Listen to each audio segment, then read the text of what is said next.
Co-main event, Paulo Costa against Luke Rockhold. Again, there's a war room for this, so make sure you check it out. This one's a lot of fun. I'm not going to say too much here because I want people to go and watch the war room for it. Just leave me here stranded. Bit of a battle of egos. Yeah, so let's talk a little bit about the weight things. Okay, well, this is middleweight, not light heavyweight, although Paulo Costa, I mean, it is Monday of fight week, so there's still time for him to arrive tomorrow, like 30 pounds overweight.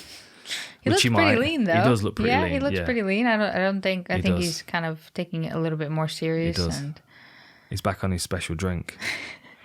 It hasn't even tested like a ridiculous amount of time. Yeah, probably, but All right, anyway. So I saw that when he fought Uriah Hall, he struggled a lot with that jab. Like the jab kept like stinging him. Yep. He just kept kind of like reaching, not really knowing what to do with it. But he has that power sort of equalizer where he just kind of clubs you, and it doesn't have to be that precise or that technical. It's just the force that's coming through. It's just a guy that hits hard, and his kicks are hard, which I feel comes out in the way he trains. Like if you see any videos of him training, it's like kick, kick, kick, go, go, go. And all his punches his pad sessions seem to be very cardio orientated. Like, I'm going to get you tired and you're still going to go. And maybe that's why sometimes his technique isn't as sharp. I wonder if that just looked like that's why he just looked like he didn't have anything for Marvin Vettori, because like if that's how he's trained, then that's how he's going to fight. That's how he does fight. And then when he'd not been able to prepare like that, or he hadn't prepared like that for Vettori, he couldn't do that. Like he just looked terrible in the Vettori fight. He really did look like flat. Yeah. And I thought it was going to be one or two ways coming off the Adesanya fight. He was either going to come back confident, I can do this, I can beat these guys and get back to the championship, or he's going to realize that Adesanya's level is just so far away from where he's at right now that even if he trains for the next 5 years, he's not going to understand the magic that Adesanya was working on him that night. Yeah. And I think that probably has really shaken his confidence. Matching him up against Vettori was smart because Vittori's not the most finesseful of fighters. So there was always a possibility that you can get, it's like having two sides of beef in the same rodeo place, isn't it? You know what I mean? They just like ran into one another until one of them was going to crumble. And the confidence of Vettori is unshakable. Yeah, it is. And the confidence of Paulo Costa, I think, is very, very much kind of teetering on a knife edge. And I think, why this is an interesting fight is because I feel like Rockhold's in the same place. Yeah. Hang on, I'm not coming off 2 losses as well. Yeah. Oh, that's it. Jamie cut us off. Oh shit! There you go. You're gone. You're gone.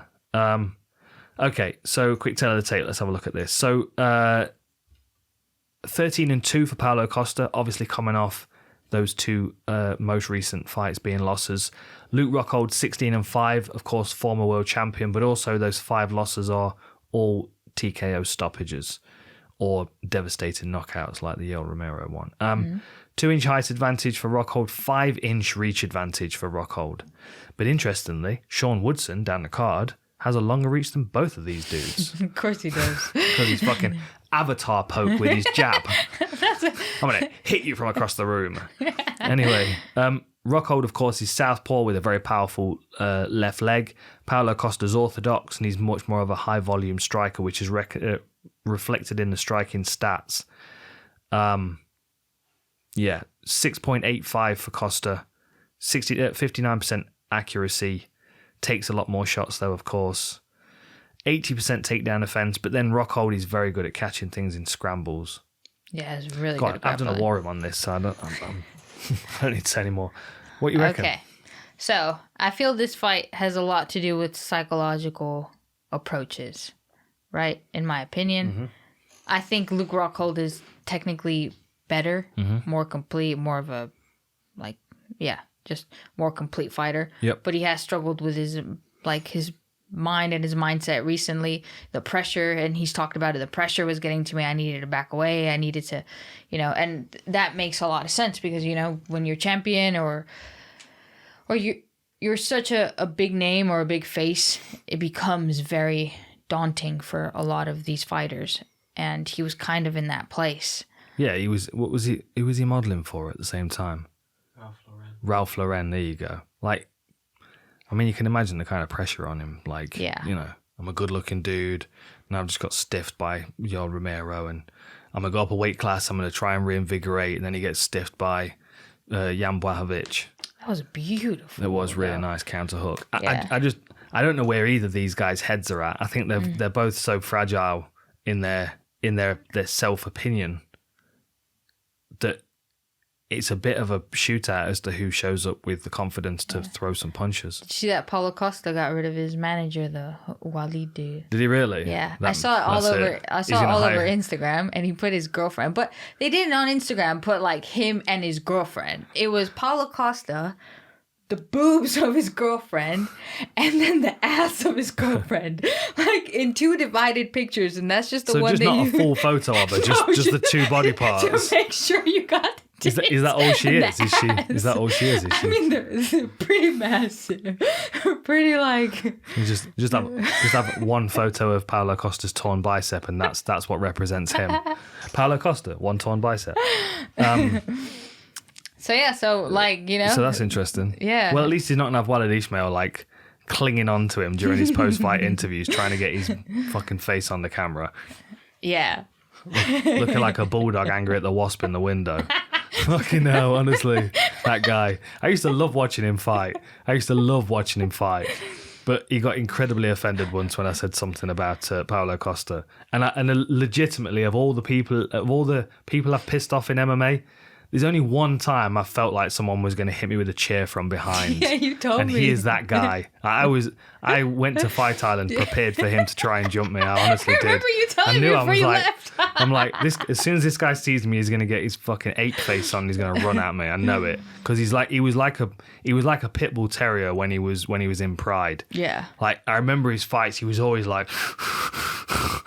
The other one that was like that was Ryan Gracie. Ryan Gracie was crazy as well, like wild man eyes. But yeah, anyway, we completely. So he's managed by Tits and Ass now.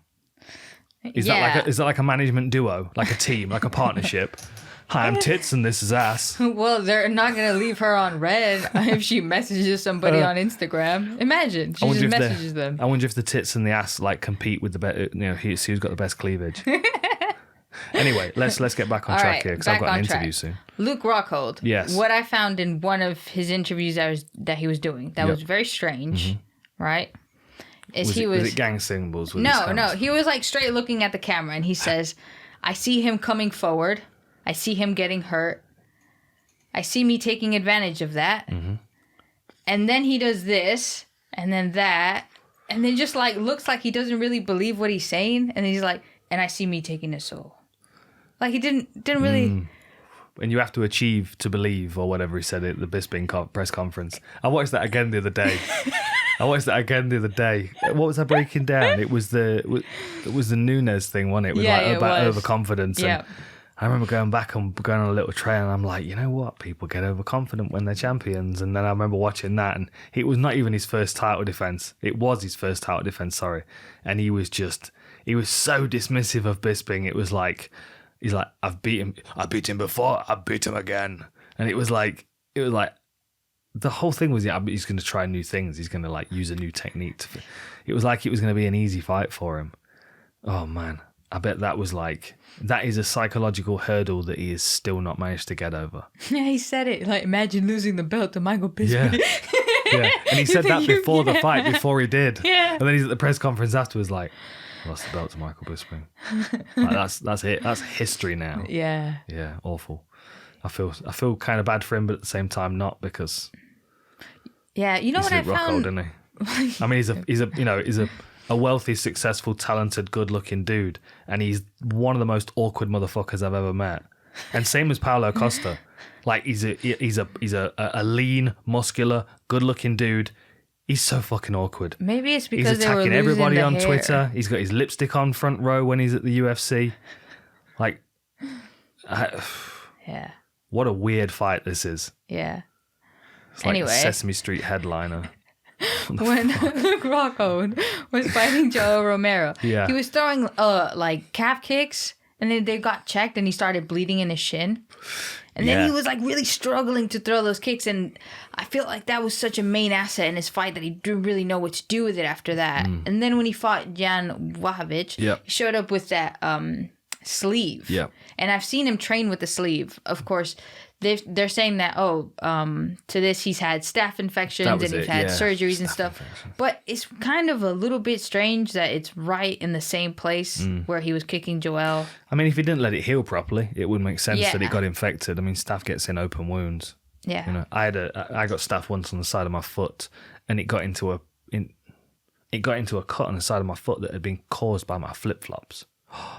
Oh, no. Right? I had a wear and tear flip-flop cut on the side of my foot, walking up and down Hollywood Boulevard in Havaianas. It's probably my own fault. Probably. Germs. Anyway, but then I got staph in that little spot, and it was really not nice. Yeah? You got pictures? I haven't got pictures, unfortunately. Everybody with staph always seems to like really need to show you the damn pictures. There's one photo of staph. If you need to warn anybody of staph, there's one photo that everybody needs to see. Is that the one you showed me? It's the one of Kevin Randleman on the underside of his arm. Like that should be printed out and put on the wall of the gym. Motherfuckers wear shoes when you go to the toilet. Honestly, it is like a cave that goes into the underside of his arm. And Jamie's going to look it up as soon as the podcast is done. It's Kevin disgusting. Randleman was an absolute physical specimen, the monster. He was an incredible fighter. But this staph infection that he got was something else. I mean, like, because they cleaned it and drained it, and you could see all the muscle tissue underneath through the skin. Not good. Anyway, so Rockhold's got staph, has he, and his shin where he got cut against... and he had like surgeries and stuff. So when he fought Jan Wahovic, he was wearing that sleeve. And I've seen in training videos, he still wears sleeves on that side. So that must have been because that's such a good asset in his fight. How good that question mark is, how good his kicks are, not being able to use it. And Paulo Costa as well, different... approach, but also uses kicks, hard like Thai kicks. And sometimes he just clubs you and keeps going and gets the finish like that, just from pressure going forward. And Luke Rockhold sometimes finishes his combo and just straight goes back, or isn't as focused on that defense. Like, his attack is still coming, I need to still be focused on it, and he thinks he's out of range. Which way you go? This is a hard one. Because Luke Rockhold does look good. I'm going to roll the dice and I'm going to go with Luke Rockhold. Oh, you really? Yeah. Yeah, I am. Because I feel like that win from Chito Vera is going to... Yeah. It's going to carry him through this fight. I don't think that's quite as surprising as you think. I think I'm going to go with Luke Rockhold as well. I think he's going to hammer Paulo Costa with that left body kick. Yeah. And I think he's going to end up taking him down and subbing him. I could see that. Vittori got the back from him over swinging, kind of like came under. Yeah.